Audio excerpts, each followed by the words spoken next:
The August heat pressed against the glass towers of Manhattan like an unwelcome guest, turning the city into a shimmering mirage of steel and ambition. Inside the Thornfield Grand Hotel on Fifth Avenue, the air conditioning hummed with the quiet efficiency that only extreme wealth could afford. Charlotte Hayes pushed her cleaning cart down the 14th floor corridor, her navy uniform crisp despite the fact that she'd been on her feet for 11 hours straight. Her second job of the day. The diner shift had ended at 2 p.m., and she'd barely made it to the hotel for the 3 p.m. housekeeping rotation. Tonight, after this shift ended at midnight, she'd head to the all-night convenience store for her graveyard stock shift. 3 jobs, 7 days a week. It was the only way to keep Ethan's medical bills from drowning them both. Charlotte paused outside room 1407, the presidential suite, checking her clipboard. A late checkout. Some businessman had paid extra to stay until 6 p.m. She knocked softly, the sound barely audible over the muted classical music drifting from behind the door. "Housekeeping," she called out, her voice professional but warm. Years of service work had taught her the exact tone that put guests at ease. No answer. She knocked again, louder this time. "Housekeeping, sir, I can come back if you need more time." Still nothing. Charlotte glanced at her watch, 5:47 p.m. The guest should have been gone 13 minutes ago. Protocol said to wait, but something felt off. That music playing inside, too loud for someone who'd left. The do not disturb sign that had been hanging there since her morning shift, still in place. Her phone buzzed in her pocket. A text from Ethan's nurse. "Seizure this afternoon. Mild. He's asking for you." Charlotte's chest tightened. She needed to finish this shift, collect her paycheck, make sure the rent was covered before she could even think about rushing to the hospital. She was so tired of choosing between being a good sister and being a surviving one. She used her master key card, opening the door slowly. "Sir, I'm coming in. Hotel policy for late checkouts." The suite was dim, heavy curtains drawn against the afternoon sun. The classical music, Chopin, she recognized it from a music appreciation class she'd taken in the single semester of college she'd managed, swirled through the room like smoke. The air smelled expensive. Leather, sandalwood, something she couldn't name but associated with the kind of people who'd never worry about insulin costs. And there, collapsed on the marble floor between the king bed and the bathroom door, was a man. Charlotte's training kicked in before conscious thought. She dropped to her knees beside him, fingers immediately going to his neck to check for a pulse. Strong and steady. She leaned close to his face, feeling the warmth of breath against her cheek, breathing normally, but unconscious, his body unnaturally still. "Sir, can you hear me?" She shook his shoulder firmly, watching his eyelids for any flutter of response. Nothing. The man was in his mid-30s, wearing an expensive gray t-shirt and designer jeans that probably cost more than her monthly rent. Dark hair slightly disheveled, strong jawline, the kind of casual confidence that clung to him even in unconsciousness. No visible injuries, no blood, no signs of trauma. Charlotte's mind raced through possibilities. Stroke, seizure, diabetic emergency. She'd learned to recognize all of them with Ethan. Her hands moved with practiced efficiency, checking his pupils with her phone's flashlight, equal and reactive. She pressed her fingers against his sternum, applying enough pressure to wake someone faking or in a light state of unconsciousness. No response. Okay, she murmured to herself, pulling out her phone. Her fingers hovered over 911, but she paused. What if he was just drunk? What if this was something embarrassing that would get her fired for overreacting? The hotel had strict policies about guest privacy, but then she remembered Ethan seizing on their kitchen floor 3 years ago, her frozen in terror because she didn't know what to do. She'd promised herself she'd never be that helpless again. Charlotte dialed 911. 911, what's your emergency? I'm at the Thornfield Grand Hotel, room 1407. I have an unconscious male, approximately 35 years old, pulse strong, breathing normal, but unresponsive to stimulus.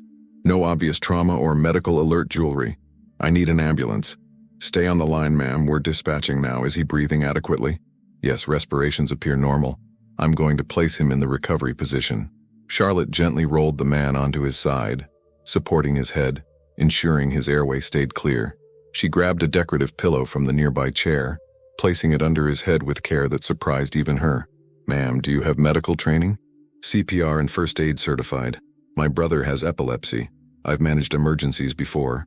Through the phone, she heard the dispatcher typing. Ambulance is 4 minutes out. You're doing great.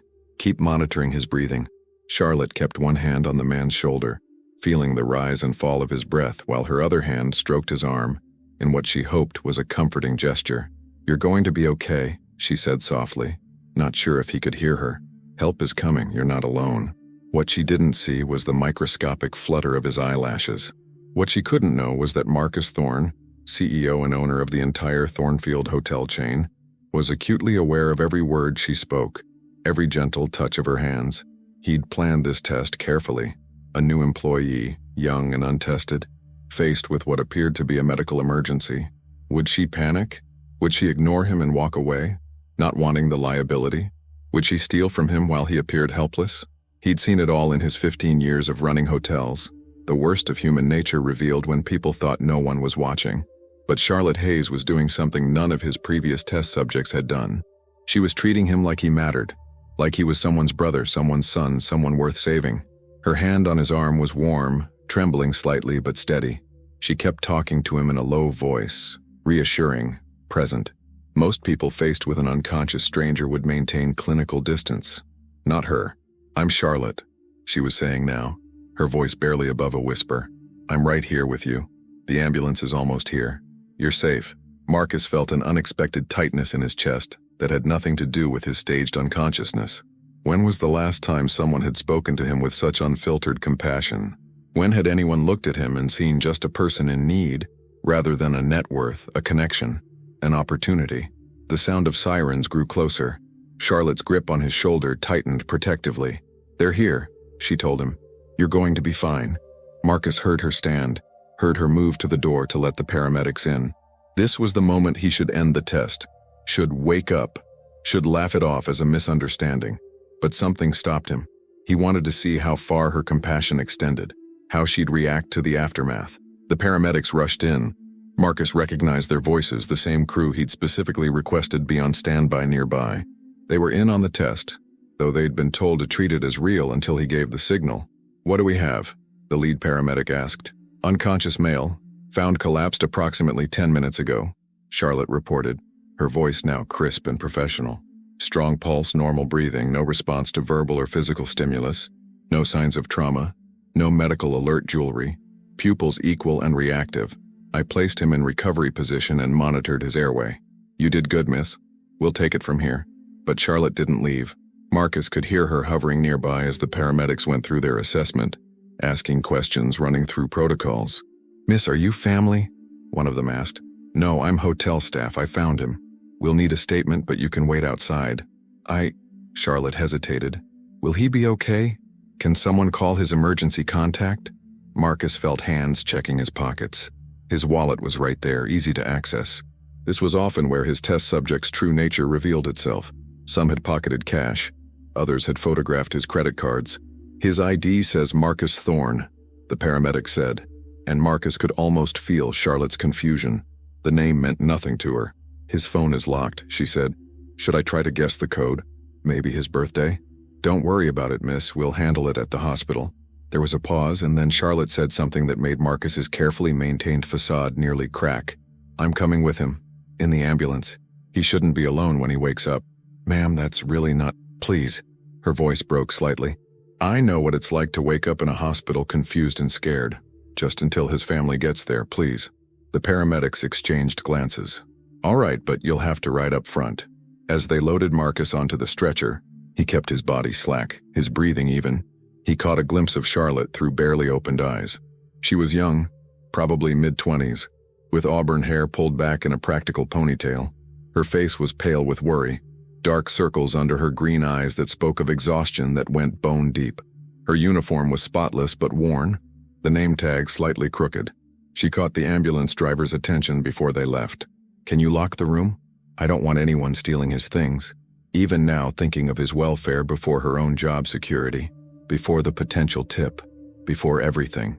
The ambulance ride took 12 minutes. Marcus counted each one, acutely aware of Charlotte's presence in the front seat, heard her making a phone call. "Jamie? It's Charlotte. I'm going to be late to the store shift."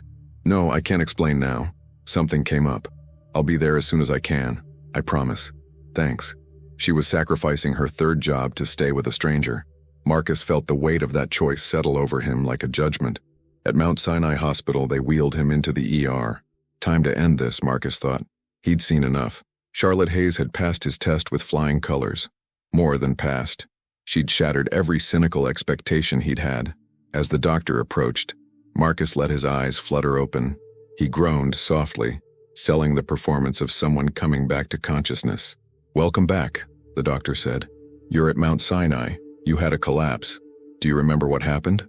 Marcus let his gaze drift around the room until it landed on Charlotte, standing near the door, her hand pressed to her mouth in relief.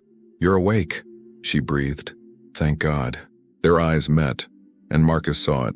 Pure, uncomplicated joy that he was okay. Not relief that she wouldn't be in trouble. Not calculation about what this might mean for her. Just human gladness that another human was safe. He made a decision in that moment that would change both their lives. "I remember," Marcus said slowly, his voice rough. "I remember everything." Charlotte smiled, and it transformed her exhausted face into something luminous. "I'm so glad. I should go. I'm sure your family will be here soon." "Wait," Marcus said, and something in his tone made her pause. "What's your name?" "Charlotte. Charlotte Hayes." "Charlotte," he repeated and sat up on the gurney, suddenly very much not acting like someone who'd just regained consciousness. "We need to talk." The confusion that crossed her face was almost painful to watch. Marcus turned to the doctor and paramedics, giving them a slight nod, the prearranged signal. They stepped back, suddenly less concerned, the performance ending. "I'm fine," Marcus told them. "Thank you for your discretion." Charlotte's eyes widened as understanding began to dawn. "Wait, what?" Marcus swung his legs off the gurney, standing with the ease of someone who'd never been in distress. "Charlotte Hayes, you just passed a test you didn't know you were taking. And I need to know, would you have done all that if you'd known I was the CEO of Thornfield Hotels?" The color drained from her face. You were faking? This whole time?" "I was. No point in lying now. It's something I do. Testing new employees. Seeing how they react when they think no one important is watching." Charlotte took a step back, and Marcus saw something he hadn't expected. Not anger, not even embarrassment. It was hurt. Deep, genuine hurt that he'd manipulated her compassion. "I need to go," she said quietly. "I have another job to get to." "Charlotte, I'm glad you're okay, Mr. Thorne, even if you never weren't." She turned to leave, and Marcus felt panic, actual panic, rise in his throat. "Wait, please. I know I don't deserve it, but give me 5 minutes, please." Charlotte paused at the door, her back to him. He could see her shoulders shaking slightly. Whether from anger or tears, he couldn't tell. "Why?" she asked, her voice barely audible. "Why would you do something so cruel?" "Because I've learned that people lie," Marcus said, the words coming from somewhere deeper than his prepared speech. "Everyone wants something from me. Everyone has an angle. But you treated me like I mattered when you thought I was nobody. Do you understand how rare that is?" Charlotte turned slowly, and the look in her eyes cut right through him. "I treated you like every person deserves to be treated, Mr. Thorne. That's not rare, that's basic human decency. The fact that you think it's some kind of miracle says more about your world than mine." She was right. God, she was absolutely right. "You're going to be late for your third job," Marcus said. "The convenience store. Let me at least drive you." "How do you know about—" Charlotte's expression hardened. "You investigated me. I investigate everyone who works for me. I don't work for you, I work for your hotel. There's a difference." Marcus found himself smiling despite everything. "There is. And I'd like to change that." The night air hit Charlotte like a slap as she pushed through the hospital's revolving doors, her hands trembling with a cocktail of adrenaline and anger she couldn't quite process. Behind her, she heard expensive shoes clicking against the pavement. Marcus Thorne was following her, of course he was, because men like him didn't understand the word no. "Charlotte, wait." She spun around in the circular driveway, under the harsh fluorescent lights that made everything look sterile and cold. "What do you want from me, Mr. Thorne? An apology for caring whether you lived or died? Because I'm fresh out." Marcus stopped a few feet away, his hands raised in a gesture of peace that looked awkward on someone who clearly wasn't used to making it. Up close, no longer pretending to be unconscious, he was taller than she'd realized, easily 6'2", with the kind of presence that probably made boardrooms go silent. The gray t-shirt and jeans were deceptively casual. She could see now they were the kind of designer basics that cost more than her monthly grocery budget. "I'm not asking for an apology," he said carefully. "I'm trying to offer you a job." Charlotte laughed, the sound brittle and sharp. "I already have 3 jobs, thanks." I don't need a fourth one working for someone who thinks manipulating people is an acceptable interview technique. Not working for me, working with me. Marcus pulled out his phone, tapped something, and showed her the screen. It was a job posting. Director of Guest Experience, Thornfield Hotel Group. 6-figure salary, full benefits, housing allowance. The position has been open for 4 months because I can't find anyone who understands what hospitality actually means. The numbers on the screen blurred as Charlotte stared at them. $120,000 annual salary, health insurance, full coverage, no deductibles, housing stipend of $3,000 monthly. It was more money than she'd seen in her entire life combined. "You're insane," she whispered. "I clean hotel rooms. I have 1 semester of community college. You can't seriously be offering me. I just watched you risk your job, your other job, and your personal safety to help a stranger. You have medical training. You stayed calm under pressure. You showed more leadership in 10 minutes than most of my executive team shows in a year." Marcus's voice was intense now, urgent. "Charlotte, I've been running hotels since I was 22 years old. I've seen thousands of employees. And I've never seen anyone treat a guest the way you treated me tonight. Because they knew you were the CEO, Charlotte shot back. They were afraid of you. I wasn't, because I didn't know who you were. That's not a superpower, Mr. Thorne. That's called not being informed." "Exactly." He stepped closer, and Charlotte fought the urge to step back. "Everyone who knows who I am treats me like a walking checkbook. My executive team, my business partners, the women I date. Everyone wants something. But you just wanted me to be okay. That's the kind of person I need running guest experience across my entire hotel chain." Charlotte's phone buzzed. A text from the convenience store manager. "Where are you?" Jimmy called in sick. "We need you on register now." "I have to go," she said, her voice cracking. "I can't afford to lose that job." "What if you didn't need it?" Marcus asked quietly. "What if you could work one job that paid enough to cover everything? Your rent, your brother's medical bills?" Charlotte's head snapped up. "Don't you dare bring Ethan into this. I'm not trying to manipulate you. I'm trying to show you that I understand what you're sacrificing." Marcus's expression softened. "Charlotte, how long can you keep this up? 3 jobs, 7 days a week? When's the last time you slept more than 4 hours? When's the last time you visited your brother without checking your watch every 5 minutes?" The accuracy of his words hit like a physical blow. Yesterday. She'd spent 20 minutes with Ethan yesterday between shifts, and she'd checked her phone 14 times because the diner was short-staffed and might call her in early.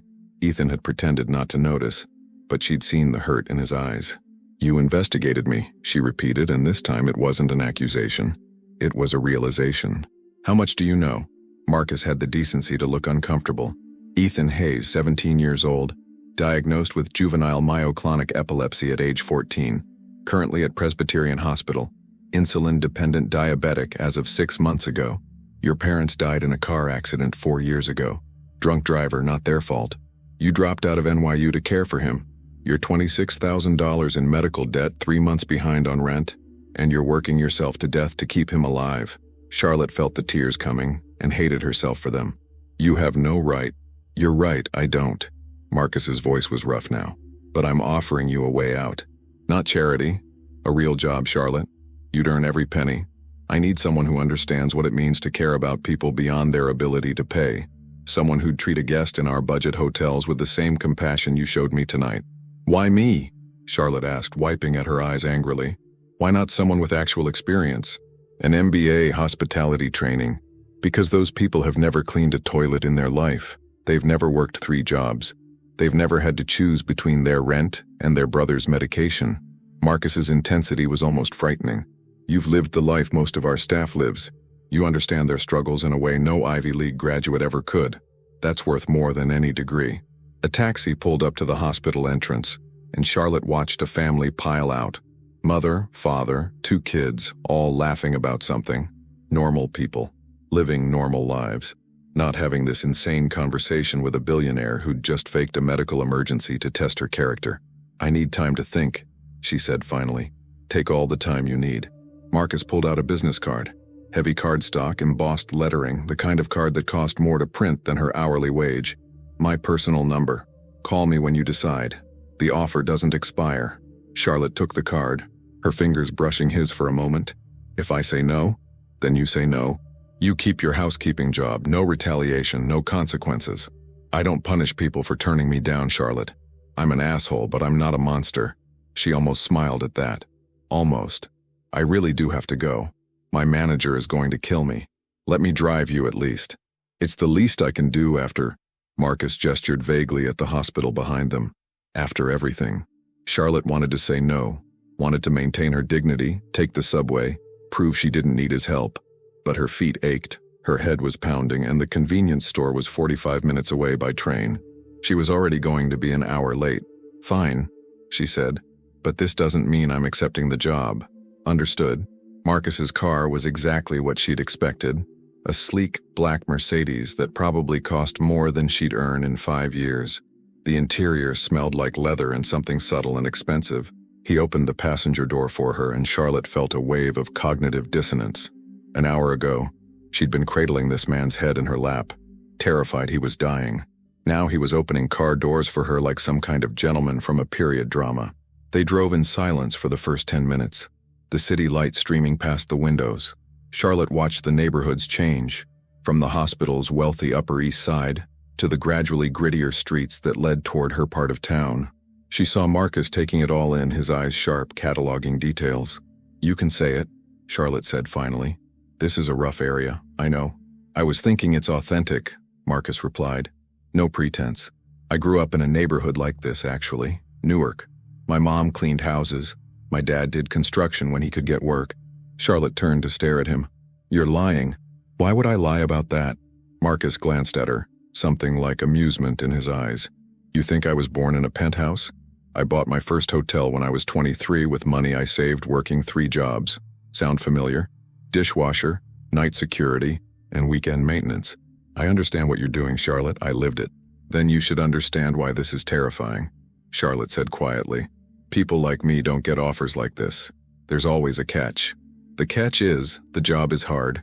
You'd be traveling constantly, visiting every Thornfield property across the country.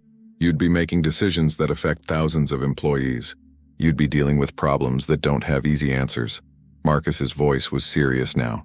And you'd be working directly with me, which means you'd have to deal with my shit. I'm demanding. I'm controlling. I have trust issues and a tendency to micromanage when I'm stressed. Ask anyone who works for me. I'm not an easy boss. Wow, that's quite a sales pitch, Charlotte said dryly. Really selling me on this opportunity. Marcus laughed, actually laughed, and the sound was so unexpected that Charlotte found herself smiling despite everything. I'm trying to be honest. You deserve that much, at least, after I lied to you for an hour. They pulled up outside the 24-hour convenience store where Charlotte worked her graveyard shifts. Through the window, she could see her manager, Dale, pacing angrily behind the counter. She was definitely getting written up for this. Thank you for the ride, Charlotte said, reaching for the door handle. Charlotte. Marcus's hand touched her arm, gentle, and she froze. Whatever you decide, I meant what I said. You're extraordinary. Don't let anyone, including yourself, convince you otherwise. She looked at him then, really looked at him, and saw something in his expression that made her breath catch.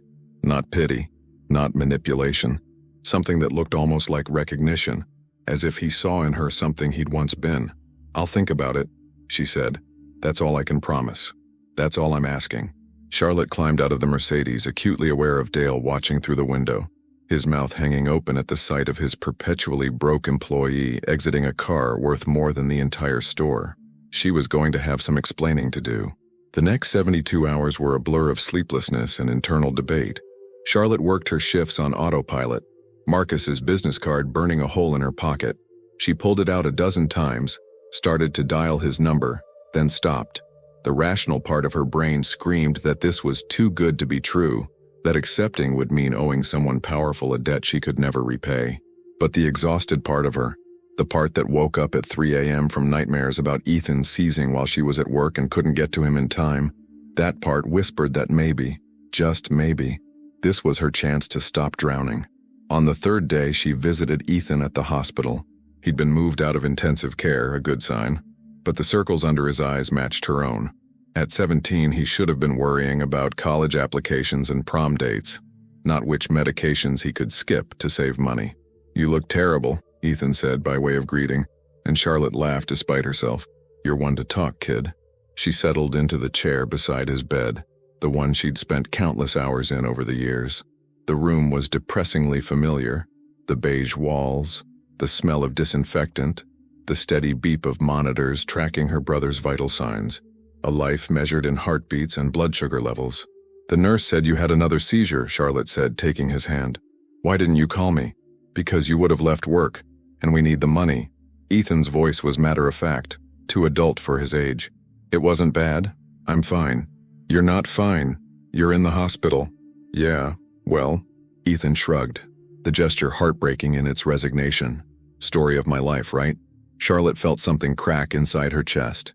This wasn't fair. None of this was fair. Ethan should be in high school, playing video games with his friends, complaining about homework. Instead, he was here, pretending to be brave while his body betrayed him over and over again. "What if things could be different?" Charlotte heard herself say. "What if I could take a job that paid enough that you could have the best doctors, the best treatment? No more choosing which medications to fill. No more public hospital waiting rooms." Ethan's eyes widened. "Charlie, what are you talking about? Did you win the lottery or something?" "Or something." Charlotte pulled out Marcus's business card, the cardstock now slightly bent from being carried in her pocket for 3 days. "I met someone. He offered me a job, a really good job." "What kind of job?" Ethan's voice was suspicious now, protective. "Charlie, if some creep is offering you money for—" "No, God, no, nothing like that." Charlotte explained the whole story. The test, the hospital, the job offer. Watching her brother's expression shift from suspicion to disbelief, to something that looked dangerously like hope. $120,000? Ethan breathed. "Charlie, that's insane. People don't just offer jobs like that to hotel maids. He thinks I have potential, and he's offering training. Mentorship. It's a real position, Ethan. Not charity. But you don't know anything about being a director. I know what it's like to be at the bottom. I know what employees need because I've been that employee." Charlotte realized she was repeating Marcus's words, but they rang true. Maybe that's worth something. Ethan studied her face for a long moment, then squeezed her hand. "You're scared. Terrified," Charlotte admitted. "What if I fail? What if I take the job and I'm not good enough and I lose everything? As opposed to now when you have so much to lose?" Ethan's smile was sad. "Charlie, you're killing yourself.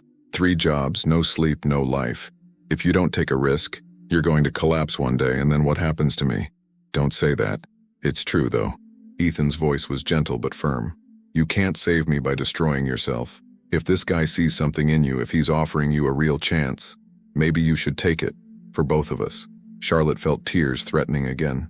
"When did you get so wise?" "Lots of time to think in hospital beds." Ethan grinned, and for a moment he looked like the kid he should still be. "Call him, Charlie. What's the worst that could happen?" That night, after her convenience store shift ended at 6 a.m., Charlotte sat in the employee break room with her phone in her hand. Through the grimy window she could see the sun rising over the city, painting the sky in shades of orange and pink that seemed impossible in the gray urban landscape. She dialed Marcus's number before she could talk herself out of it. He answered on the second ring, his voice alert despite the early hour. "Charlotte, how did you know it was me?" "I've been waiting for your call." A pause. "What's your answer?" Charlotte took a deep breath, thinking of Ethan in his hospital bed, thinking of the 3 years she'd spent running herself ragged, thinking of the girl she'd been at NYU with dreams of changing the world before reality had crushed them into survival mode. "I have conditions," she said. "Name them." "Ethan comes first. Always. If he needs me, I leave.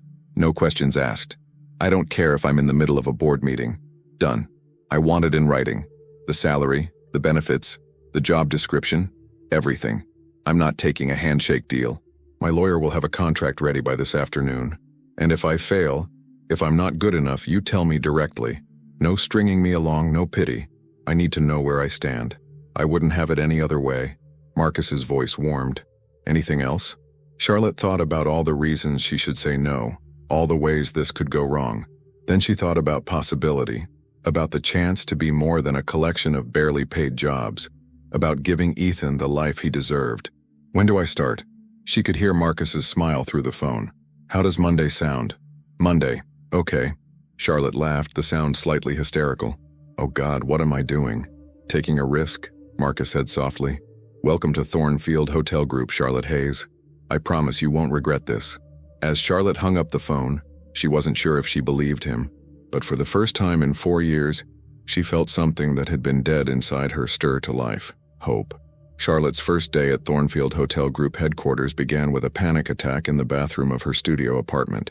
She stood in front of the mirror, wearing the only professional outfit she owned, a navy blazer from Goodwill and black slacks that were slightly too short, and tried to remember how to breathe. "You can do this," she told her reflection. The woman staring back looked unconvinced.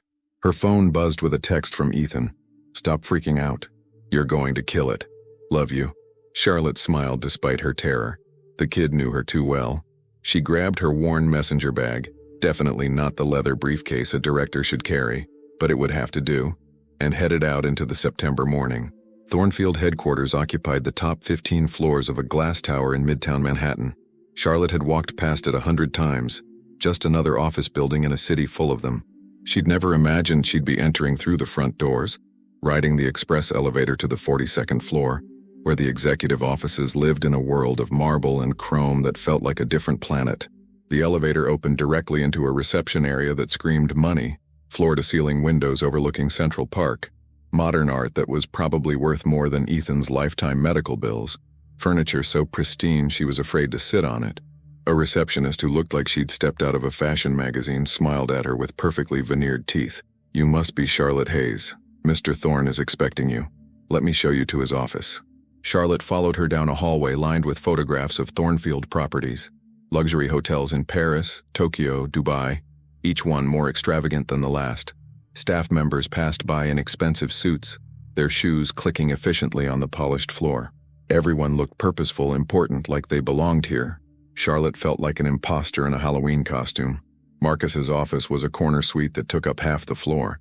The receptionist knocked once and opened the door without waiting for a response. "Ms. Hayes is here, sir. Send her in." The office was not what Charlotte expected. Yes, there was the massive desk, the leather chairs, the view that probably cost more per square foot than most people's homes. But there were also personal touches that surprised her. Photographs on the credenza of a younger Marcus with an older woman who had his eyes, books stacked haphazardly on every surface, a coffee maker that looked well used, and actual mess.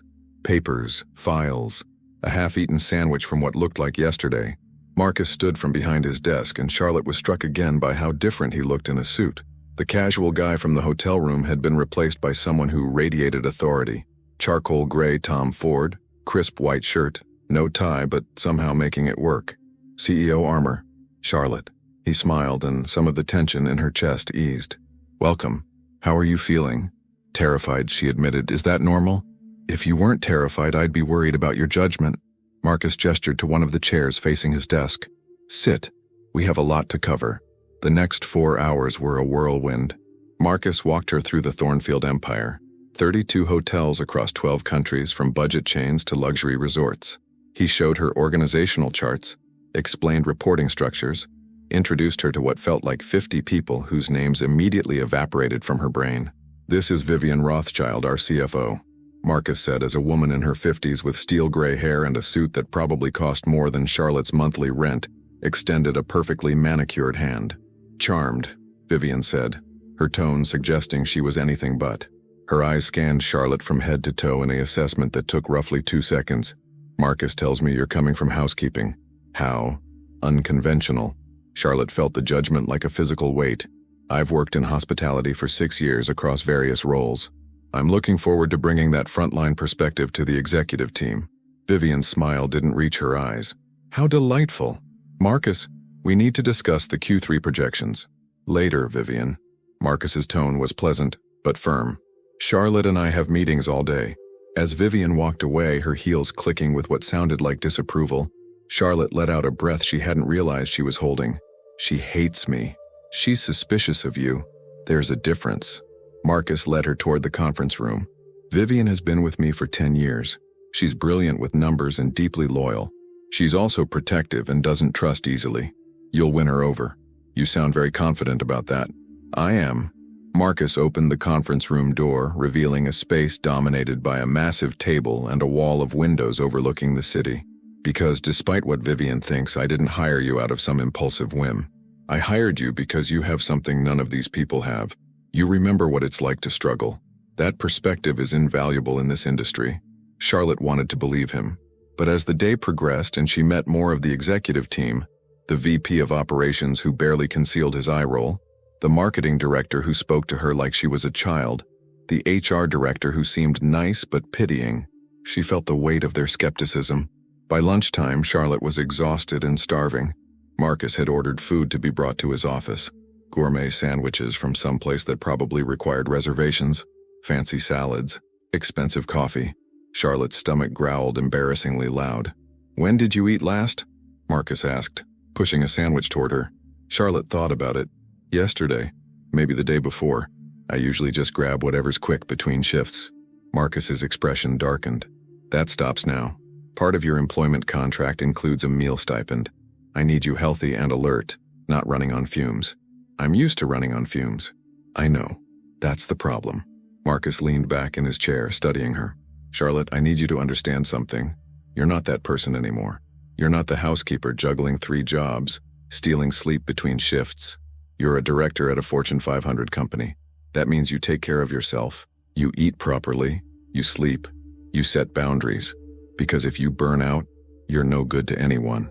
"Is that what happened to the last person who had this job?" Charlotte asked, biting into the sandwich. It was incredible. Probably the best thing she'd eaten in months. Marcus hesitated. "The last person I hired for this role lasted 3 weeks. Before that, 4 months. Before that, 2 weeks. Why? Because they couldn't connect with the staff. They came in with their MBAs and their hospitality degrees and treated our employees like problems to be managed, rather than people to be led." Marcus's voice was matter-of-fact, but Charlotte heard the frustration underneath. The budget hotel workers especially. They knew these executives had never cleaned a toilet, never dealt with a screaming guest, never had to choose between rent and groceries. There was no respect, no trust. "And you think they'll respect me because I've been where they are? I think they'll listen to you because you understand their reality." Marcus pulled out his tablet, showing her data. "Employee turnover across our budget chains is 38% annually. That's costing us millions in training and lost productivity. Our luxury properties, 12%. The difference is how we treat people, Charlotte. And right now we're failing the employees who need us most." Charlotte studied the numbers, her mind already working. "What about benefits, healthcare, paid time off? Industry standard, which means barely adequate. And wages? We pay slightly above minimum wage for entry-level positions. Slightly above minimum wage in New York City," Charlotte said slowly, "where rent for a studio apartment costs what, $2,000 a month minimum? Marcus, that's not a living wage. That's survival mode." "I know." Marcus's jaw tightened. "I've been fighting the board on this for 2 years.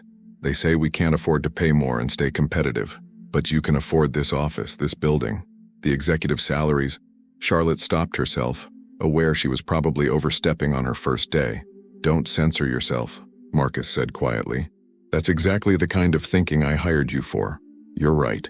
Our priorities are fucked up, and I need you to help me fix it." Before Charlotte could respond, Marcus's phone buzzed. He glanced at it, and his expression shifted. Subtle, but Charlotte caught it. Concern? Alarm? "What's wrong?" "Nothing, just..." Marcus stood, moving to the window. "There's a situation at our Chicago property. Guest complaint that's escalating on social media. Our PR team is handling it, but..."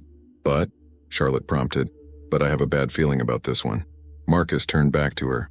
"How do you feel about a trial by fire?" 2 hours later, Charlotte was on a private plane to Chicago. Her first time flying private. Her first time flying in years, actually. With Marcus across from her, reviewing the situation on his laptop. "Guest claims she was racially profiled by our front desk staff," Marcus explained. "She's a black businesswoman. Arrived late for check-in, and the night manager questioned whether she'd actually booked the room. Asked for additional identification beyond what's required. Made her wait while he verified her reservation." Charlotte felt her stomach sink. "Please tell me we fired that manager. He claims he was following protocol. Says he does the same verification for all late arrivals." Marcus's voice was tight. "Which might be true, but the optics are terrible. And this guest happens to be a prominent civil rights attorney with 100,000 Twitter followers. What's her name? Dr. Simone Winters. And she's currently live tweeting her experience with the hashtag #JethThornfieldRacism." Charlotte pulled out her phone, finding Dr. Winters's Twitter feed. The thread was devastating, detailed, eloquent, and going viral. Thousands of retweets. Hundreds of comments, people sharing their own stories of discrimination at hotels. It was a PR nightmare. But more than that, it was wrong. "What's the plan?" Charlotte asked. Marcus looked at her with an expression she couldn't quite read. "Honestly, I was hoping you'd tell me." "Me? I've been an executive for literally 6 hours, and you have more credibility than any polished corporate statement I could release. You're fresh, you're authentic, and you haven't been corporate trained to speak in meaningless platitudes." Marcus leaned forward. "Charlotte, I need you to talk to Dr. Winters, not as a company representative trying to manage her, as one human being to another. Can you do that?"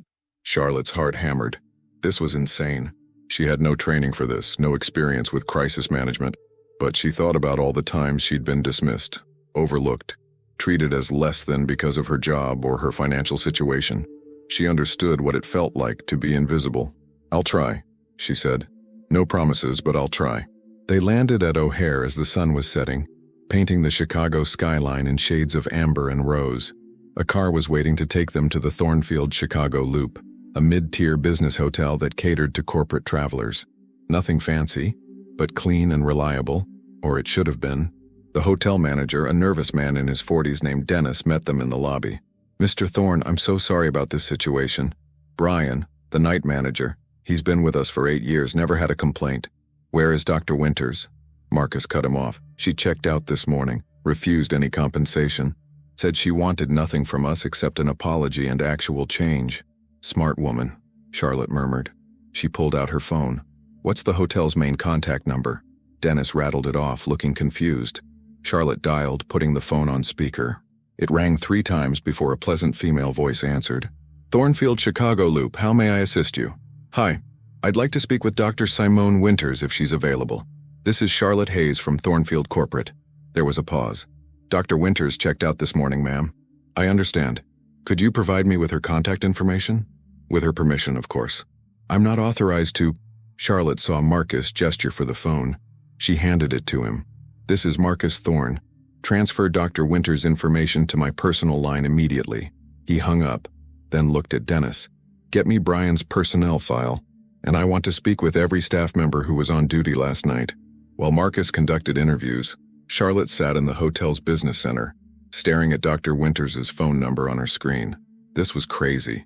She should wait for PR to craft the perfect message, for legal to approve the language. That's what a real executive would do.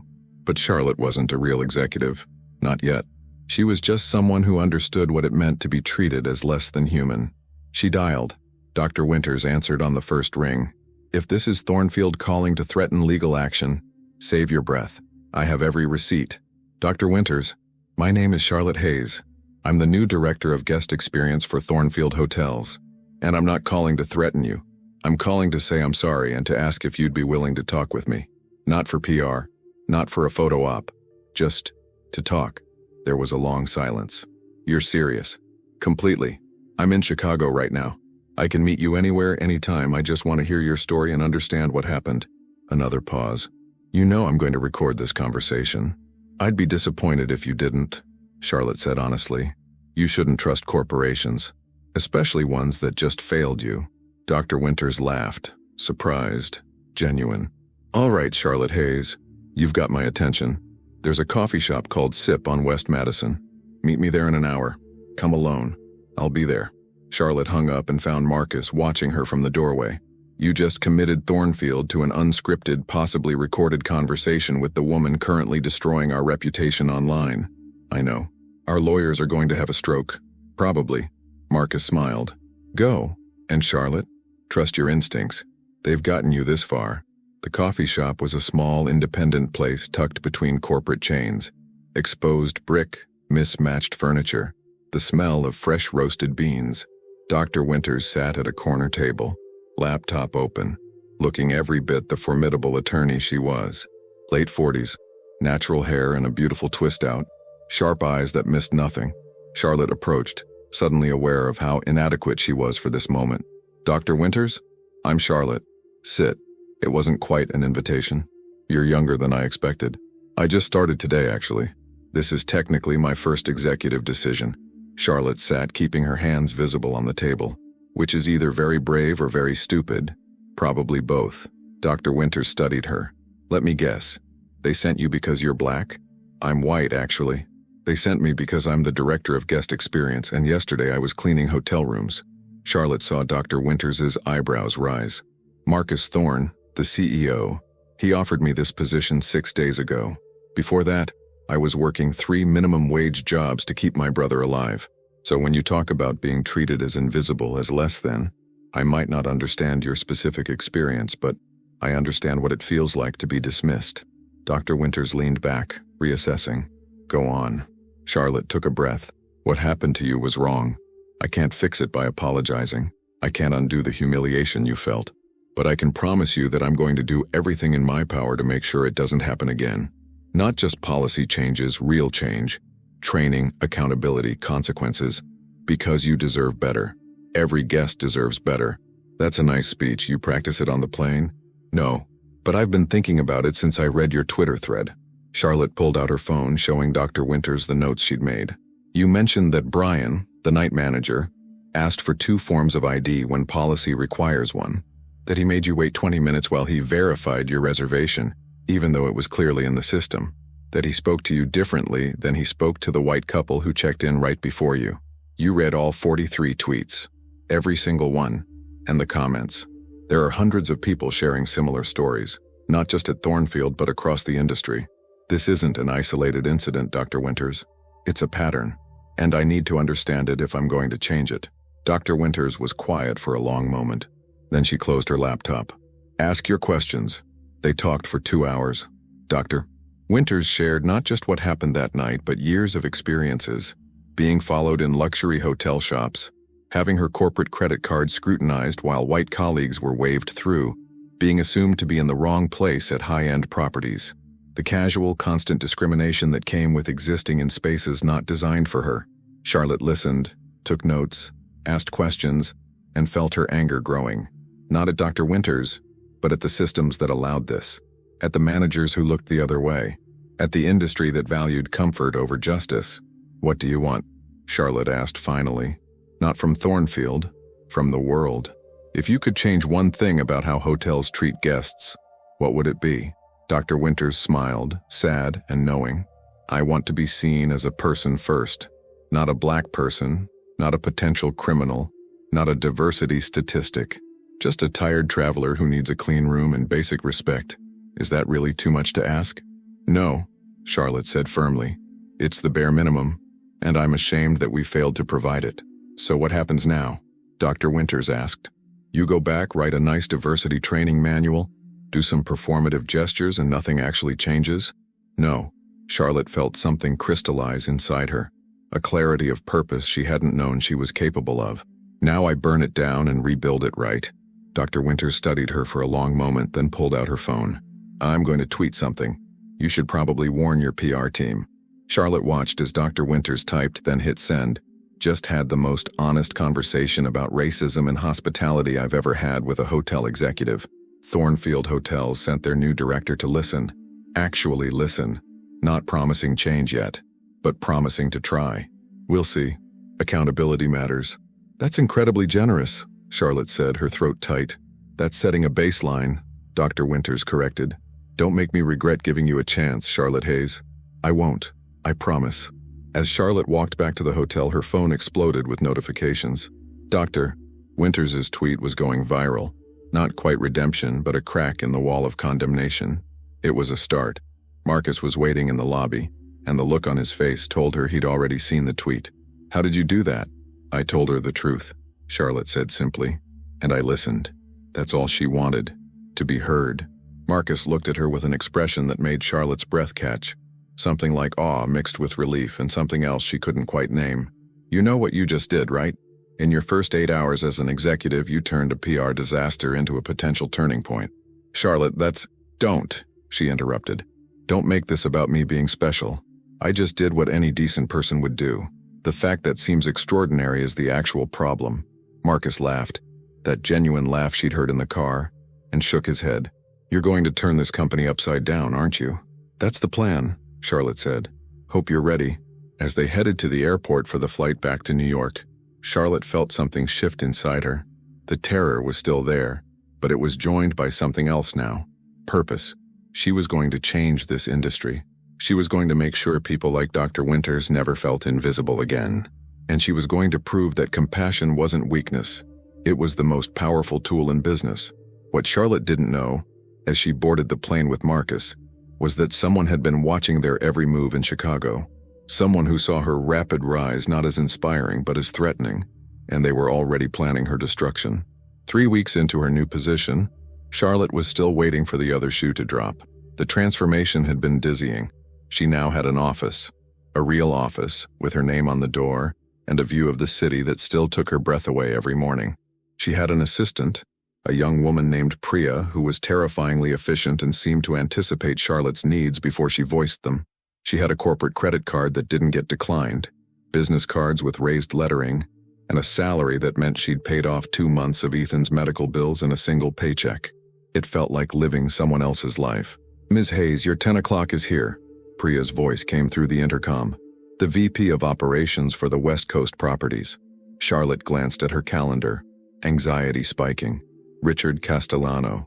She'd met him briefly during her first week. Mid-50s, silver hair, the kind of man who wore his Rolex like a weapon. He'd made it abundantly clear he thought her promotion was a joke. "Send him in."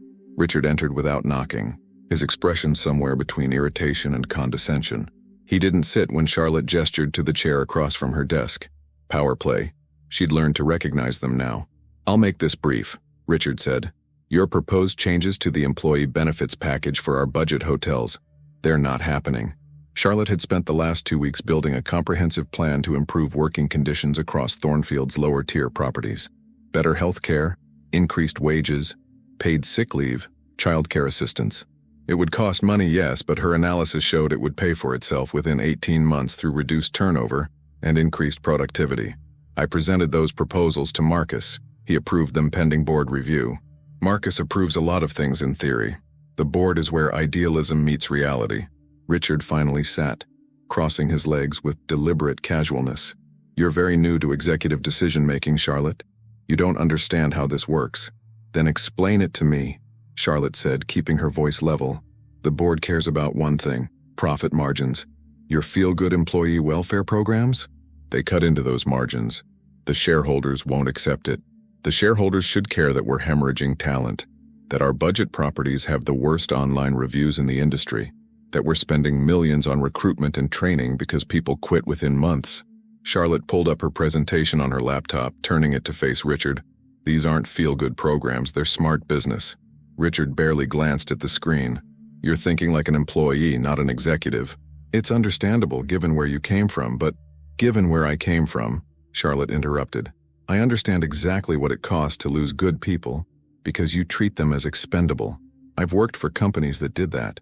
I've watched talented colleagues burn out and leave because management saw them as line items instead of humans. Is that really the legacy Thornfield wants? Thornfield's legacy is luxury and excellence.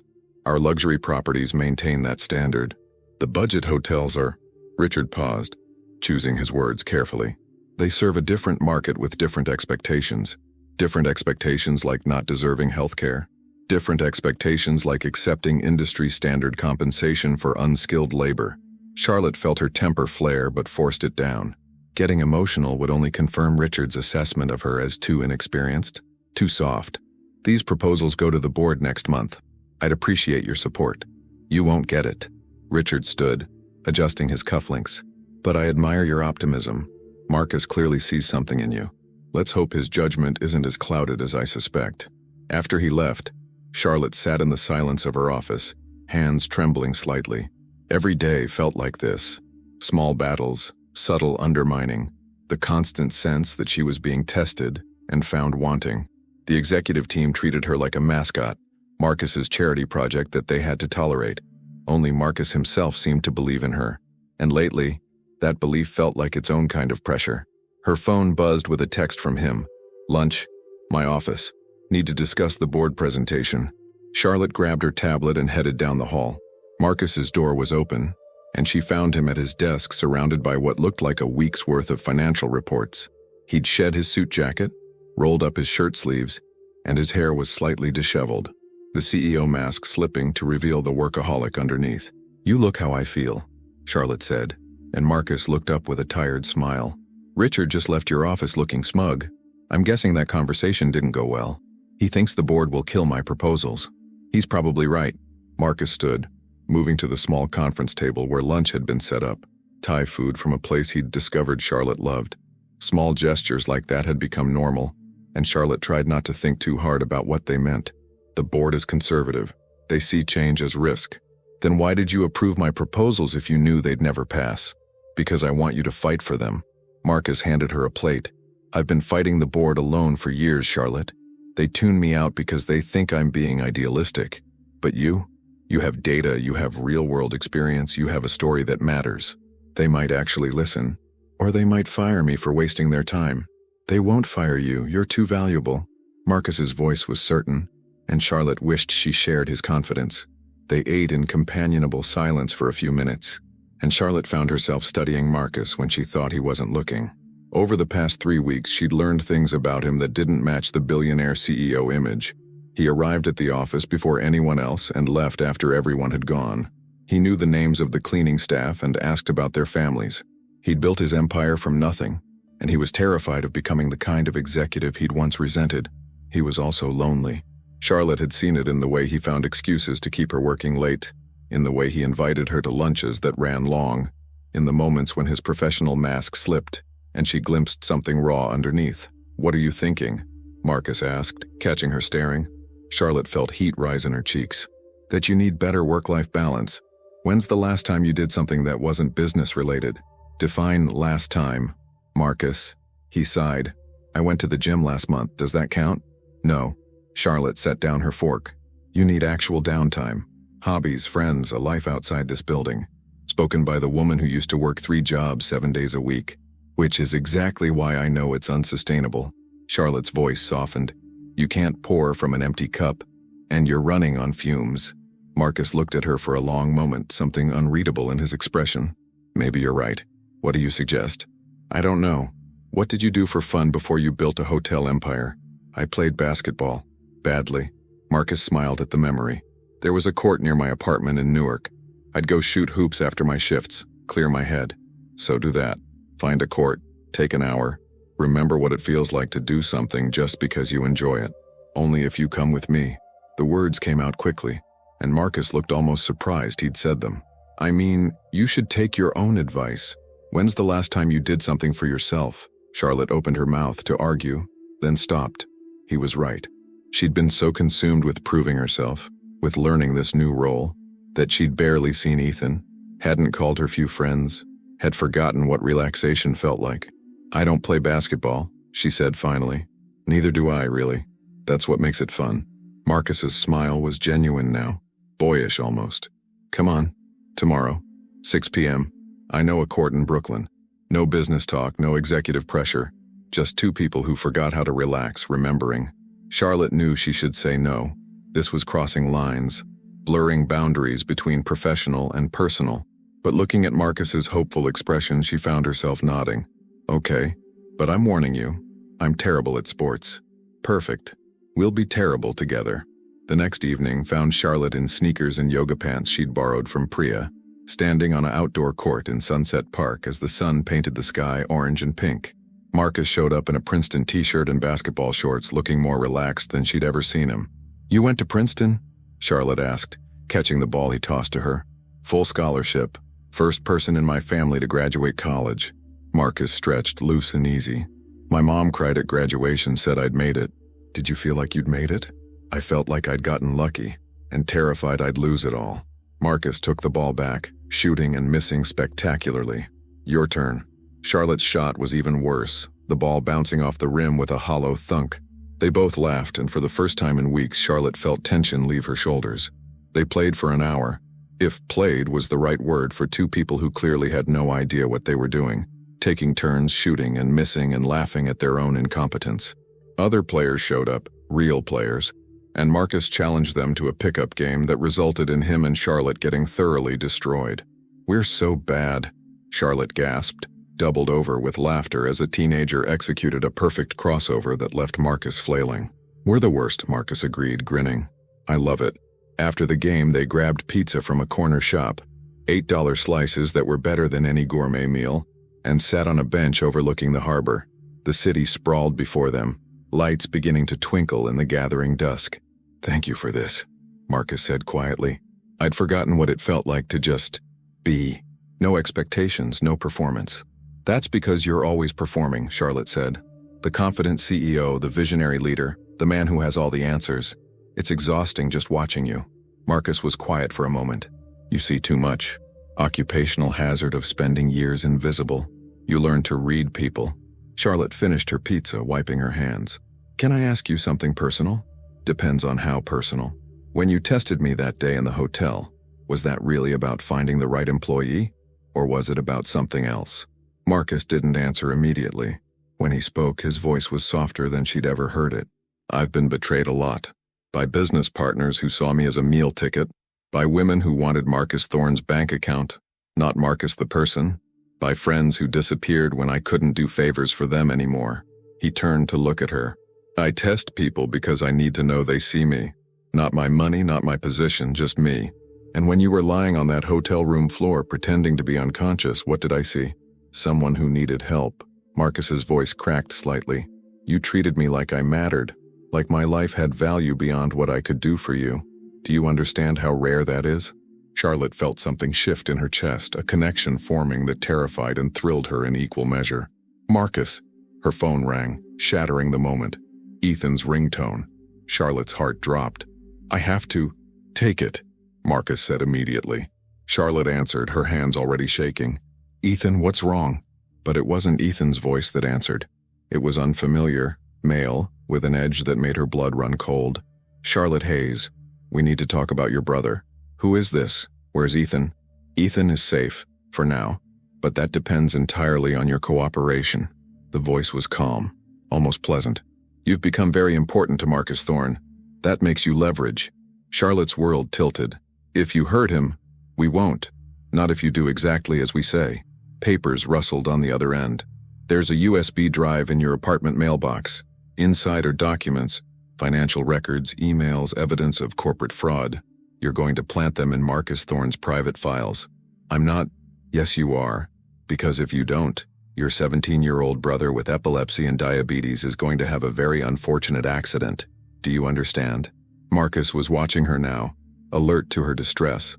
Charlotte forced her voice steady. "What kind of documents?" "Proof that Marcus has been embezzling from his own company. Falsifying records, hiding money offshore. It will destroy him." "That's insane. Marcus would never." "It doesn't matter if it's true. It only matters what the evidence shows.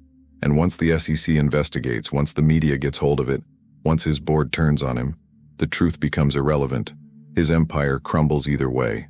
Charlotte's mind raced. "Who are you? Who sent you?" "People who want Marcus Thorne removed from power. People who see you as the perfect weapon because you're close to him. You have access and you're desperate enough to do anything to save your brother." The voice hardened. "You have 72 hours. Plant the documents, tip off the SEC anonymously using the script we'll provide, and walk away. Your brother comes home. Marcus loses everything. And you get to keep your conscience clean by telling yourself you had no choice. And if I go to the police, then Ethan dies. And we have enough resources to make it look like natural causes, a seizure, a diabetic episode, something tragic but unsuspicious. You'll spend the rest of your life wondering if you killed your brother to protect a billionaire." The line went dead. Charlotte sat frozen, the phone still pressed to her ear, her entire world collapsing. Marcus touched her shoulder gently. "Charlotte, what happened?" She looked at him. This man who'd given her a chance, who'd believed in her, who'd become something more than a boss in the past 3 weeks. And she realized with horrifying clarity that she was going to have to choose. Ethan or Marcus? Her brother's life or Marcus's empire? The only family she had left, or the man she was starting to care about in ways she couldn't afford. "Charlotte," Marcus said again, his voice urgent now. "Talk to me." Charlotte stood abruptly, her legs unsteady. "I have to go. Family emergency." "Let me help." "No." The word came out sharper than she intended. "I need to handle this alone." She walked away before Marcus could stop her, before she could break down, before she could confess everything and drag him into danger. Her phone buzzed with a text from an unknown number. "The clock is ticking. Choose wisely." Attached was a photo. Ethan, unconscious in what looked like a warehouse. his medical alert bracelet visible on his wrist. A man's hand held today's newspaper beside his face. Proof he was alive. Proof this was happening now. Charlotte's vision blurred with tears. She'd escaped poverty, fought her way into a life that seemed impossible, started to believe she could have something beyond survival, and in 72 hours, she'd lose everything either way. The only question was who she'd destroy to save herself. Charlotte didn't sleep that night. She sat on the floor of her studio apartment, the USB drive in her hand, staring at it like it was a loaded gun. Around 3 a.m., she finally plugged it into her laptop. The files were exactly as promised. Spreadsheets showing money transfers to offshore accounts, emails with Marcus's digital signature, authorizing payments to shell corporations, financial records that painted a devastating picture of systematic embezzlement. It was comprehensive, detailed, and utterly convincing. It was also completely fabricated. It had to be. Charlotte had spent 3 weeks working closely with Marcus. She'd seen his financial reviews, watched him fight the board over every dollar allocated to employee welfare, witnessed him turn down lucrative deals because they compromised his principles. The man she'd come to know wasn't capable of this level of corruption, but the evidence looked real, damning, career-ending. Her phone buzzed. Another text from the unknown number. Tick-tock, Charlotte. 60 hours remaining. She threw the phone across the room, hearing it clatter against the wall. Then she buried her face in her hands and finally let herself cry. Harsh, ugly sobs that came from somewhere deep and broken inside her. Ethan was all she had. The only person who'd been there through everything. Their parents' death, the desperate years of survival, the countless nights she'd sat by his hospital bed praying he'd live to see another day. He was her brother, her responsibility, her reason for every sacrifice she'd ever made. But Marcus, Charlotte couldn't finish that thought, couldn't acknowledge what Marcus had become to her in just 3 weeks. It was too fast, too intense, too impossible. He was her boss, her mentor, the person who'd seen potential in her when everyone else saw only a minimum wage worker. That was all. It had to be all. Except it wasn't, and she knew it. And she, at 6 a.m., Charlotte dragged herself to the shower. She had to go to work, had to pretend everything was normal while her world burned down around her.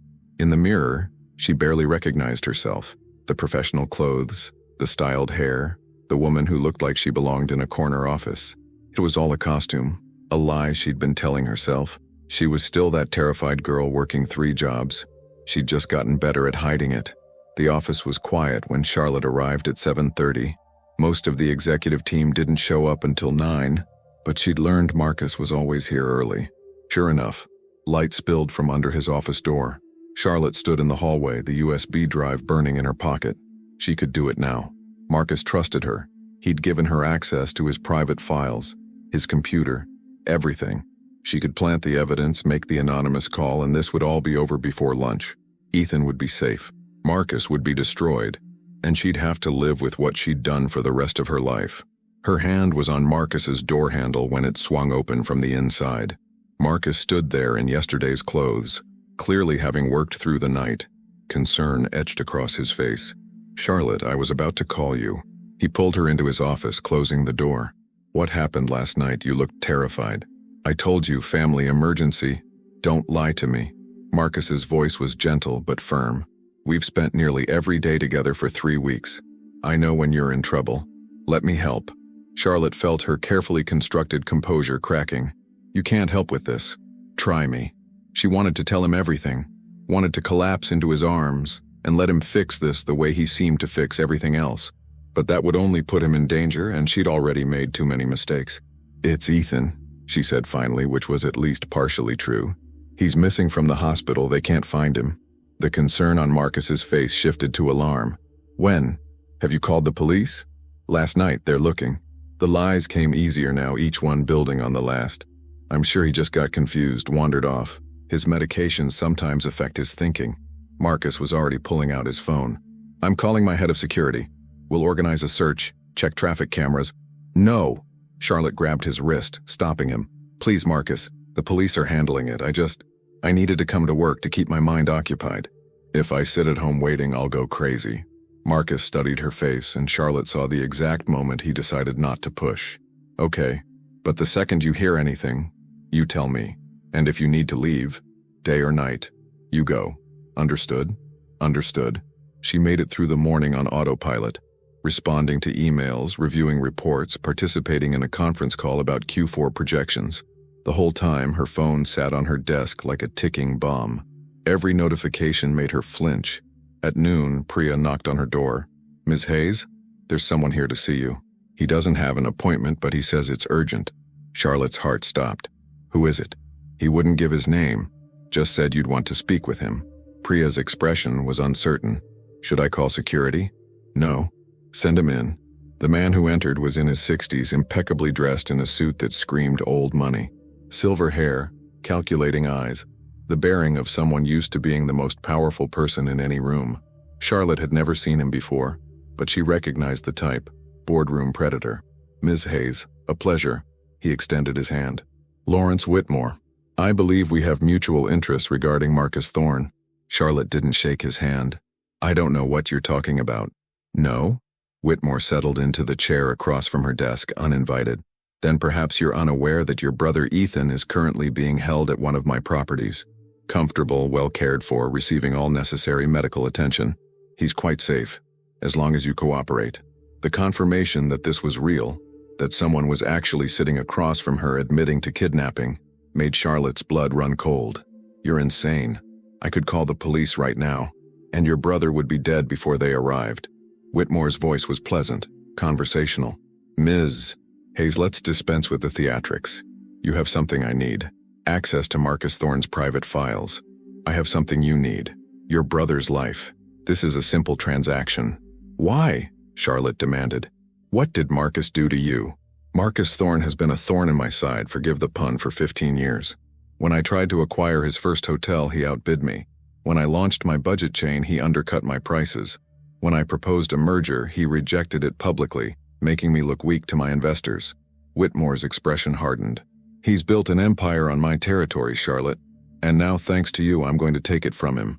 There are other ways to compete. Competition is for people with equal footing. Marcus and I aren't equal. He's younger, smarter, more beloved by the industry. The only way to beat him is to destroy him completely." Whitmore leaned forward. "Once those documents surface, the SEC will investigate. The media will crucify him. His board will force him out.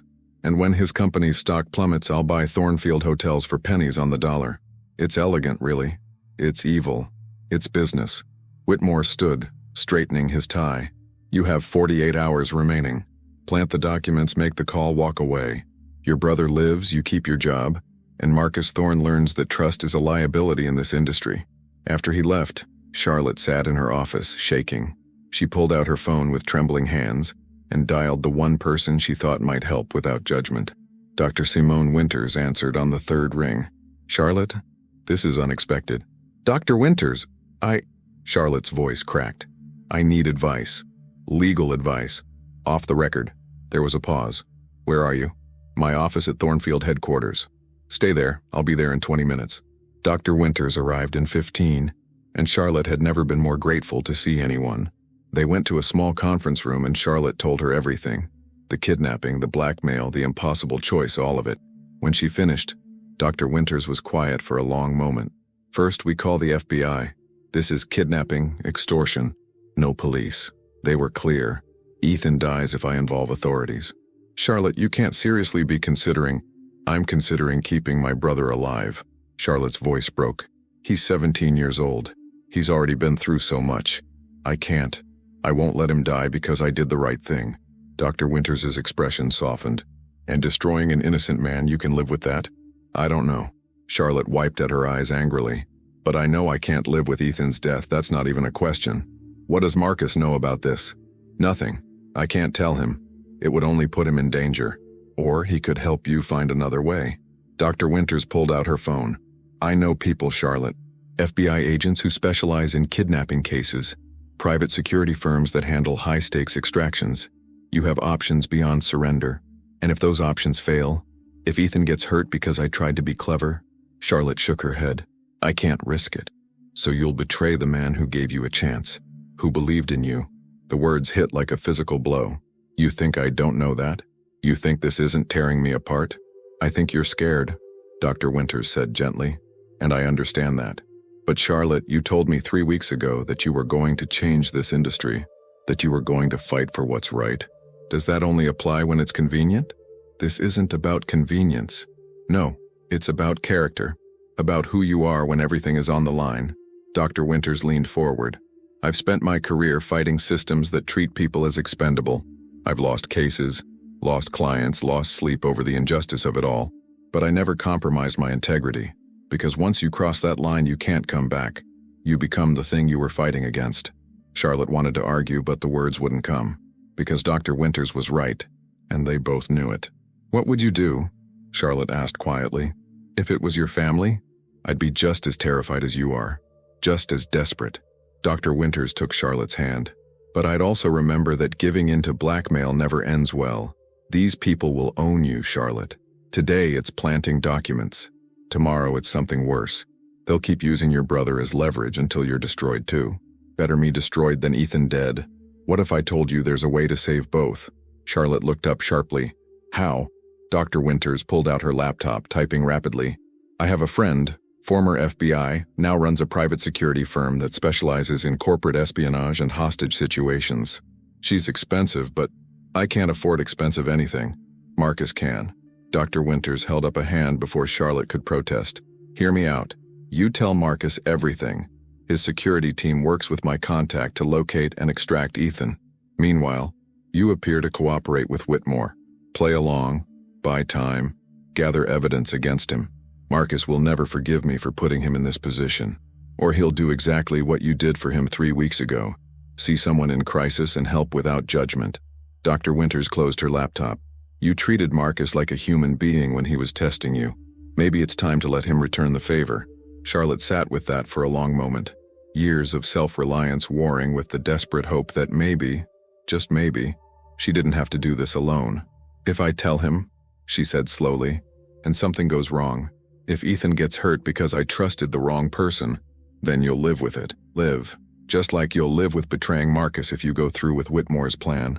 Dr. Winters' voice was kind but unflinching. There's no safe choice here, Charlotte. Only the choice you can live with. Charlotte's phone buzzed. A text from the unknown number. 36 hours. Make your decision.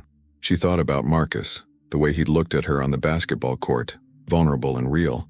The way he'd fought for her proposals even when his own team opposed them. The way he'd somehow become the first person in years who made her feel like she was more than her circumstances. She thought about Ethan. His laugh, his terrible jokes, the way he pretended to be brave when he was terrified. The little boy who'd cried when their parents died and asked if Charlotte would leave him too. The teenager who'd become her whole world. And she thought about herself, who she'd been before this nightmare started, who she was in this moment, and who she'd become depending on what she chose next. Charlotte pulled out her phone and dialed. Marcus answered immediately. Charlotte, did they find Ethan? No, but I need to tell you something, and after I do, you're probably going to hate me. Her voice was steady now, resolved. Are you alone? Yes. Charlotte, what's going on? She took a deep breath. Ethan was kidnapped by Lawrence Whitmore and his people. They're using him to blackmail me into destroying you, and I was seriously considering doing it. Silence on the other end. Then, where are you right now? Conference room B. Stay there, I'm coming to you. And Charlotte? Marcus's voice was rough with emotion. We're going to get your brother back, I promise. As Charlotte hung up, she realized she'd just placed her trust and Ethan's life in the hands of a man she'd known for less than a month. It was reckless, possibly stupid, and completely terrifying. It was also the only choice she could make and still recognize herself in the mirror. The door burst open, and Marcus was there, his expression fierce and protective in a way that made Charlotte's chest tighten. Tell me everything, he said, and then we're going to war. Marcus didn't waste time with platitudes or false reassurance. The moment Charlotte finished explaining everything, he pulled out his phone and made 3 calls in rapid succession, his head of security, his personal attorney, and someone he identified only as an old friend who owes me a favor. Within 30 minutes, Charlotte's small conference room had transformed into a command center. Marcus's security chief, a former Secret Service agent named Davidson, with steel gray hair and eyes that missed nothing, spread surveillance photos across the table. Dr. Winters sat beside Charlotte, laptop open, coordinating with her FBI contact. And Marcus paced like a caged animal, his usual controlled demeanor replaced by something raw and dangerous. Whitmore owns 17 properties in the tri-state area, Davidson said, pointing to a map on his tablet. Warehouses, storage facilities, even a closed hotel in Jersey City. Any of them could be holding the kid. Ethan, Charlotte corrected, her voice tight. His name is Ethan. Davidson nodded, not unkindly. Ethan, we need to narrow down the location fast. Ms. Hayes, when they sent you that photo, was there anything in the background? Any identifying features? Charlotte pulled up the image on her phone, studying it with fresh eyes. Ethan unconscious, the newspaper, the hand holding it, but behind him, barely visible, was a window. And through that window, a sliver of skyline. There, she breathed, zooming in. That building, isn't that the Chrysler building? Davidson and Marcus crowded around her phone. Good eye, Davidson said, excitement creeping into his professional tone. That angle, that distance, we're looking at somewhere in Long Island City or maybe Astoria. Eliminates half our locations. Marcus's phone buzzed. He glanced at it, and his expression darkened. Whitmore just requested an emergency board meeting for tomorrow morning. He's moving up his timeline. Why? Charlotte asked. Because he knows I'm going to fight back once those documents surface. He wants the board primed and ready to remove me the second the scandal breaks. Marcus's jaw tightened. He's been planning this for months, probably years. The timing of your hire, the access you were given. Charlotte, I played right into his hands. Don't, Charlotte said sharply. Don't you dare blame yourself for trusting me. This is on Whitmore, not you. Dr. Winters looked up from her laptop. My FBI contact says they can't officially get involved without proof of kidnapping, but she's willing to provide tactical support off the books. Surveillance equipment, extraction planning, backup if things go sideways. Things won't go sideways, Marcus said with absolute certainty. We're getting Ethan out tonight. Marcus, we don't even know which building. Then we find out. Marcus turned to Davidson. How many men can you assemble in the next 2 hours? 6? Maybe 8? All former military or law enforcement. Do it. Dr. Winters, I need everything your contact has on Whitmore's security systems. Charlotte, Marcus finally looked at her, and the intensity in his gaze made her breath catch. I need you to do something that's going to feel wrong. What? Call Whitmore, tell him you're ready to cooperate, get him talking, keep him on the phone as long as possible. My tech team will trace the call. Charlotte's stomach turned. He's not stupid enough to call from wherever they're holding Ethan. No, but he's arrogant enough to call from somewhere we can trace back to him. And arrogant men make mistakes when they think they're winning. Marcus moved closer, his voice dropping. I know what I'm asking, but we need any advantage we can get. Charlotte pulled out the USB drive, the thing that had been poisoning her pocket for 24 hours. And this? Do I tell him I've already planted it? Tell him you're about to. That you just need confirmation Ethan is safe first. Marcus took the drive from her hand, studying it. Once we have Ethan, I'm going to use this to destroy Whitmore. Every fake document, every forged signature, it's evidence of conspiracy and fraud. He handed us the weapon to end him.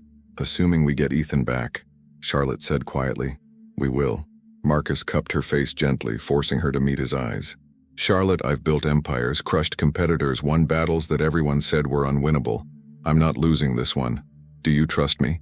She should say no, should protect herself, should remember that trusting powerful men had never worked out well for people like her. But looking into Marcus's eyes, she saw something she'd never expected to find in a billionaire CEO. Genuine care, not for his reputation or his company, but for her, for Ethan, for doing the right thing regardless of cost. Yes, Charlotte whispered. I trust you. Something shifted in Marcus's expression. Relief, gratitude, and something deeper that made Charlotte's heart race. Then he stepped back, professional mask sliding into place. Make the call. Charlotte dialed Whitmore's number with shaking hands, putting it on speaker so everyone could hear.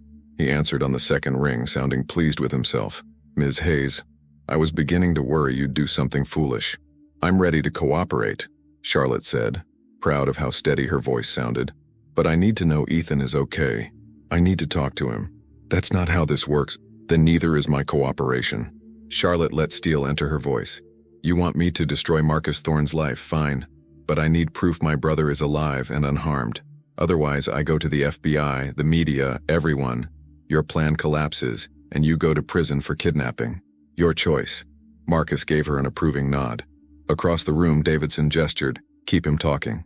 Whitmore was silent for a long moment. You're more resilient than I anticipated. Marcus chose well, it seems. I didn't choose to be part of your corporate war, but since I'm here, I'm setting terms. Let me talk to Ethan, or this whole thing ends right now. More silence, then, hold on. Muffled sounds, footsteps, a door opening. And then, Charlie? Ethan's voice, weak but alive, shattered something inside Charlotte. Tears streamed down her face as she clutched the phone. Ethan, baby, are you okay? Have they hurt you? I'm fine. Confused, but fine. Charlie, what's happening? These people say you're going to… His voice cut off abruptly. That's enough, Whitmore said back on the line. Your brother is healthy and comfortable. He'll remain so if you complete your task. Plant the documents tonight. Make the anonymous tip to the SEC tomorrow morning. By tomorrow afternoon, this will all be over. How do I know you'll release him? You don't, but you have no alternative. Whitmore's voice hardened. 36 hours, Ms. Hayes, the clock is ticking. He hung up. Charlotte stared at the phone, Ethan's voice echoing in her head. Davidson was already working his tablet, triangulating the call. Got it. Signal bounced through 3 towers, but the origin point is… He pulled up a map. Long Island City. Specifically, an old Whitmore hospitality warehouse on Vernon Boulevard. Closed 2 years ago, supposedly for renovation. That's our target, Marcus said immediately. Davidson, assemble your team. I want eyes on that building in 1 hour. Full extraction plan in 2. Sir, you should stay here, let professionals handle. I'm going. Marcus's tone left no room for argument. This is my fault, I'm seeing it through. Then I'm coming too, Charlotte said. Absolutely not. He's my brother, Marcus. I'm not sitting in an office while strangers rescue him. Charlotte stood, meeting his gaze. You said you trust me to make decisions. Trust me on this. Marcus looked like he wanted to argue, but instead he nodded curtly. Fine, but you follow orders. If Davidson says run, you run. Understood? Understood. The next 2 hours were a blur of preparation. Davidson's team assembled, 6 stone-faced professionals who moved with military precision. Winters coordinated with her FBI contact, securing surveillance equipment and communications gear. Marcus changed into dark tactical clothing, and Charlotte did the same, feeling surreal in borrowed gear. At 11 p.m., they piled into 2 unmarked vans and headed toward Long Island City.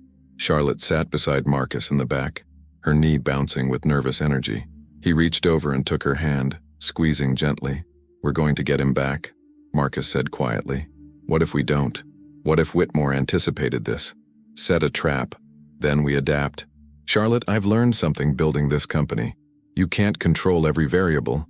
You make the best plan possible, then you execute with everything you have. That's all we can do. The warehouse loomed against the night sky, a 3-story brick building with dark windows and chain-link fence. Davidson's team deployed with practiced efficiency, 2 men scaling the fence to scout the perimeter while others monitored thermal imaging and communications.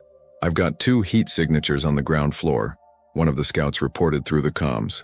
One appears stationary, probably your brother. Second is mobile, pacing. No other activity detected. 2 guards only? Marcus frowned. That seems light. Whitmore's arrogant, Dr. Winters said from her position monitoring the FBI channel. He doesn't think you know where Ethan is. Why waste resources? Davidson studied the building schematic on his tablet. 3 entry points, main door, loading dock, rooftop access. I recommend a 2-pronged approach. Team 1 through the loading dock, Team 2 provides cover and extracts the target. Fast and quiet. What about Whitmore? Charlotte asked. Even if we get Ethan, Whitmore still has those documents, still plans to destroy Marcus. Whitmore's at the Mandarin Oriental, Marcus said, checking his phone. Having drinks with board members, establishing his alibi. That's where I'll be going after we secure Ethan. Marcus, you can't confront him alone. I'm not confronting him. I'm negotiating. Marcus's smile was predatory. Whitmore thinks he's won. I'm going to show him exactly how wrong he is. Davidson's team moved into position. Charlotte watched on the thermal display as they breached the loading dock, moving through the building like shadows. Her heart hammered as they approached the room where Ethan's heat signature glowed. Target acquired. The team leader's voice crackled through the comms. 1 hostile subdued. Package is secure. Charlotte nearly collapsed with relief. Beside her, Marcus exhaled hard. Bring him out, Davidson ordered. Fast and clean. 3 minutes later, the van door opened and they brought Ethan out. Conscious, confused, but alive. Charlotte launched herself at her brother, pulling him into a crushing hug as tears poured down her face. Charlie, what the hell is happening? Ethan looked around at the tactical team, the equipment, Marcus standing nearby in all black gear. Is this real? We just rescued you from kidnappers, yeah, Charlotte said, laughing through her tears. I'll explain everything, I promise. Are you okay? Did they hurt you? No, just drugged me when they grabbed me from the hospital, I think. I woke up in that room. Ethan looked at Marcus. You're the CEO guy, the one who gave Charlie the job. Marcus Thorne, Marcus said, extending his hand. Your sister is remarkable and you're very brave. I'm very confused, Ethan corrected, but he shook Marcus's hand. Thank you for whatever this was. Charlie, seriously, what is going on? Charlotte started to explain, but Marcus's phone rang. He glanced at it and his expression went cold. It's Whitmore. Everyone went silent. Marcus answered, putting it on speaker. Mr. Thorne, I just received a very distressing call from my warehouse. It seems someone has stolen my guest. If you're calling to threaten me, save your breath, Marcus said. Ethan Hayes is safe. Your leverage is gone. It's over, Whitmore. Over? Whitmore laughed. My dear boy, it's just beginning. I still have those documents. I still have board members who'll vote you out the moment scandal touches you. I still have the media connections to bury you. All you've done is ensure I'll destroy you and prosecute you for breaking and entering assault. And I have every email, every phone record, every piece of evidence showing you orchestrated a kidnapping and corporate fraud scheme. Marcus's voice was ice. I also have something else. A recording of you explicitly admitting to all of it. Charlotte recorded our conversation earlier. It's already in the hands of my attorneys and the FBI. Silence. Charlotte realized she was holding her breath. You're bluffing, Whitmore said, but there was uncertainty in his voice now. Am I? Want to test that theory? I'm at the Mandarin Oriental right now, Lawrence. Bar on the 35th floor. Come meet me. Let's settle this face to face. I'm not stupid enough. Then spend the rest of your life looking over your shoulder, waiting for the FBI to knock on your door, waiting for the media to publish the story of how Lawrence Whitmore kidnapped a teenager to win a corporate grudge match. How much is your reputation worth, Lawrence? Your freedom. Another long pause. 30 minutes. Come alone. Marcus hung up and turned to Davidson. Get Ethan to a hospital. Full medical workup, then protective custody until this is resolved. What about you? Charlotte asked. You're not seriously going to meet him alone? I won't be alone. I'll have a wire backup outside and my attorney on speed dial. Marcus grabbed his jacket. Charlotte, stay with your brother. I'll handle Whitmore. No. Charlotte stepped forward. I'm coming with you. Absolutely not. He used me to get to you. I'm part of this now. Charlotte's voice was firm. Besides, you need me there. Whitmore sees you as an enemy. But me? I'm the scared employee he thought he controlled. Maybe seeing me standing beside you voluntarily will make him realize he's lost. Marcus studied her for a long moment, then nodded slowly. Okay, but you stay back. Let me handle the negotiation. 25 minutes later, Charlotte stood beside Marcus in the elegant bar of the Mandarin Oriental, her heart pounding as Whitmore entered. He looked older than he had that morning, the confidence replaced by something harder and more desperate. Charlotte, Whitmore said, his voice tight. I'm disappointed. I thought you understood what was at stake. I did, Charlotte replied. That's why I chose to protect my brother instead of destroying an innocent man for you. Innocent? Whitmore turned to Marcus. Don't pretend you're some saint, Thorne. You've crushed competitors, undercut prices, built your empire on the backs of people just like Ms. Hayes here. The difference, Marcus said calmly, is I never kidnapped a child to win. I competed, yes. Aggressively, sometimes ruthlessly. But I never crossed into criminal territory. You did. And now you're going to pay for it. Whitmore's hand moved toward his pocket and suddenly Davidson's team materialized from the shadows. 3 armed professionals who'd been positioned throughout the bar. Don't, Davidson said quietly. Whatever you're reaching for, it's not worth it. Whitmore froze. This is entrapment. This is justice. Marcus corrected. Here's what's going to happen, Lawrence. You're going to transfer ownership of your entire company to a trust I'll establish for corporate fraud victims. You're going to make a full confession to the FBI, and you're going to disappear. Retire somewhere quiet where you can't hurt anyone else. And if I refuse, then I release everything to the media. The kidnapping, the fraud, all of it. You'll spend the rest of your life in prison. Your company will be seized by the government. Your family will be humiliated. Marcus leaned forward. Or you take the deal, salvage some dignity, and fade away. Your choice. Charlotte watched emotions flicker across Whitmore's face. Rage, desperation, calculation. Finally, his shoulders sagged. I want immunity from prosecution. No chance, Dr. Winters said, stepping out from a nearby booth where she'd been recording everything. But I can guarantee the FBI will recommend minimum security and a reduced sentence if you cooperate fully. That's the best offer you'll get. Whitmore looked at each of them. Marcus, Charlotte, Dr. Winters, Davidson's team. He was outnumbered, outmaneuvered, and he knew it. I'll need to speak with my attorney. You have 24 hours, Marcus said. After that, everything goes public, and Lawrence? He stood, buttoning his jacket. Stay away from Charlotte, stay away from Ethan, and stay away from anyone I care about. Because if you come near them again, immunity deal or not, I'll make sure you regret it for whatever time you have left. They left Whitmore sitting alone at the bar, a broken man facing the consequences of his own cruelty. Outside, Charlotte finally allowed herself to breathe.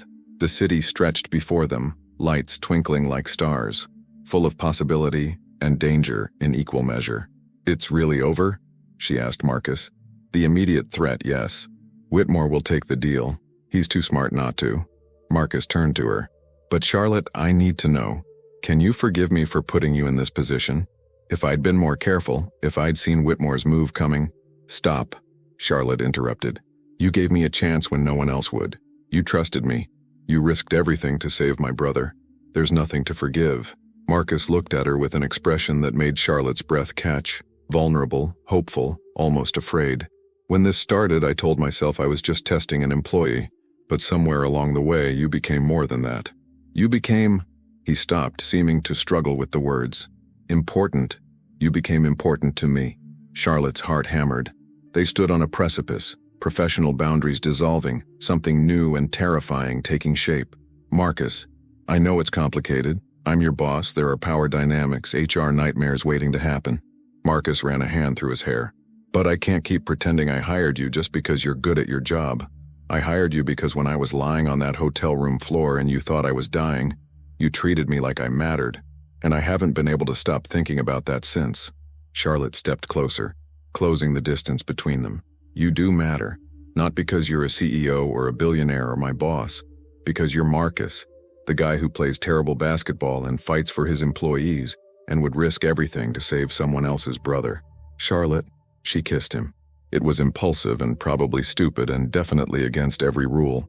But after the nightmare of the past 48 hours, she needed something real. Something true. Marcus froze for a heartbeat, then kissed her back with an intensity that stole her breath. His hands cupped her face gently, reverently, like she was something precious he was afraid to break. When they finally pulled apart, Charlotte laughed shakily. That's going to be an HR disaster. Probably, Marcus agreed, but he was smiling. Worth it, though. Charlotte's phone buzzed. A text from Ethan. Doctor says I'm fine. When are you getting here? And who was that guy? Charlie, you have explaining to do. She showed Marcus the text and they both laughed. Come on, Marcus said, taking her hand. Let's go explain to your brother that you just saved my company, took down a corporate criminal, and what exactly are we now? Charlotte thought about it. About the impossibility of where they'd started and where they'd ended up. About trust and risk and choosing to believe in something beyond survival. We're figuring it out, she said finally. Together. And as they headed to the hospital, hand in hand, Charlotte realized something profound. For years, she'd been defined by what she'd lost. Her parents, her education, her dreams. She'd been the girl working 3 jobs, the sister holding everything together through sheer force of will, the survivor who'd forgotten how to live. But maybe, just maybe, she was also the woman who'd passed an impossible test, not by being perfect, but by being human. The woman who'd found courage when it mattered most. The woman who'd learned that sometimes, the most radical act was allowing yourself to trust. 3 months later, Charlotte stood in front of the Thornfield Board of Directors presenting her revised employee welfare program, now fully funded and implemented across every property in the chain. Ethan sat in the back row, healthy and grinning, finally able to be a normal teenager instead of a medical emergency waiting to happen. And beside her, Marcus watched with undisguised pride as she transformed skeptical board members into believers, one data point and personal story at a time. The test had never ended, Charlotte realized. Life was just one continuous test of character, choice, and courage. The difference now was that she no longer faced it alone. She'd learned what Marcus knew when he'd staged that first impossible trial. Sometimes the measure of a person isn't found in their credentials or connections, but in how they treat a stranger when they think no one important is watching. And sometimes the most extraordinary transformations begin with a simple act of compassion in a hotel room, offered to someone who only wanted to know if kindness still existed in the world. It did. Charlotte had proved it. And she was just getting started.